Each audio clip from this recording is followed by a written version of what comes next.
Monday, September 2, 2013. This is Mercedes Diesel Guy, and this is my 1979 Mercedes 240D parts car. Continuing with disassembling today, I actually got the engine and transmission out yesterday. Next, I'm going to be removing the differential, and as part of that, I'm going to be removing the two axle half shafts, as well as the drive shaft running down the center of the vehicle. The first step from here is for me to remove the rear wheels from the car, so I'm going to go ahead and do that. Now the next step for me is to drain the differential, and I'm here under the back of the car, and first I'm going to bust some of this crud, make sure I can loosen the fill plug, and then I'm going to remove the drain plug and drain out the fluid.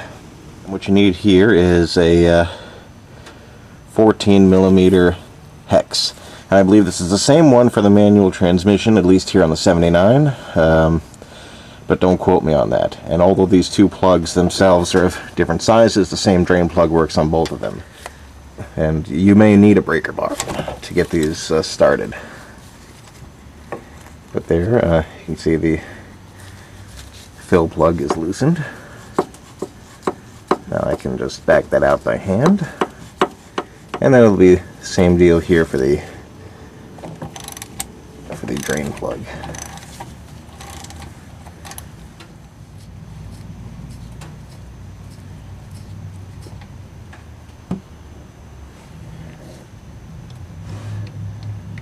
And then the next step from there is for me to remove the brake calipers. And normally you just disconnect them and hang them by the hoses, but since I want to save these for spare parts, I believe they're quite possibly still okay. If nothing else, I do want to take them out and just test them on the bench.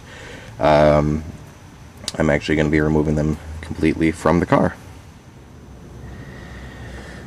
And now that the calipers have been removed, the the next step is actually to completely disconnect the drive shaft and remove it. Now I already have the front disconnected because the transmission's out, as well as the center mount. What I have to do right now is disconnect the drive shaft from the flex disc right here, and I just have to get a wrench on these nuts here, and then there's an Allen head bolt going through. Now that I have the drive shaft removed from the car, the next step is to loosen and remove the half shaft securing bolts, one on each side of the car, and then to push the half shafts through the hubs so the splines are hanging out the other side. So I'm going to go ahead and do that. Okay, I have the half shafts hanging free, and my instructions say that the next step really is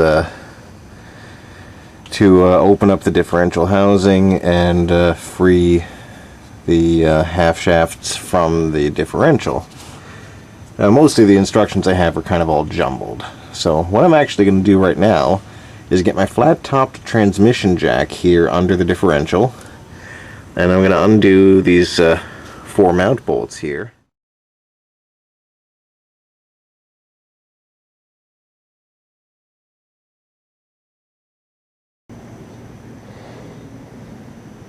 And there it is, one Mercedes 240D differential. It's interesting, these seem to be studs here that thread into the differential, and they get secured up top by 4 nuts. Now originally I thought there were just 2 here at the front, but I found 2 more at the back.